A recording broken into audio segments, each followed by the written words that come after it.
হুম। ম্যাডামকে ডিসকভার করলো কে? ওই কাজের মেয়েটা তুমি পারবি বল। আমারে বললো যে বন্ধুরা আসবে একটু চিকেন কিনে আনতে। আমি আমি কিনতে গেছিলাম, এসে দেখি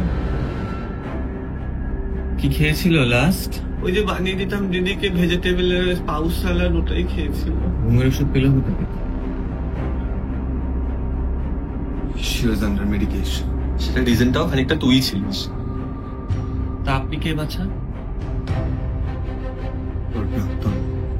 এখানেও এক্স মেয়েগুলো এক্স এর পিছনে আর ছাড়তে পারে না। তো আমরা এখন খুব ভালো বন্ধু।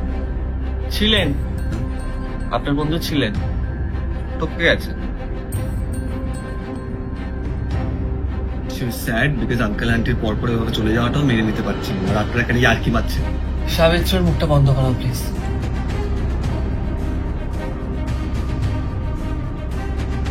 ইয়ার্কি তো আপনারা মারছেন। একটা মানুষ তার বন্ধুদের ইনভাইট করলো, চিকেন কিনতে পাঠালো, আর তারপর নিজেই আত্মহত্যা করে নিল। চিকেনটাকে ভূত হয়ে বানাতো? ঘোষাল বাবু, পোস্টমর্টম করুন। এটা খুন।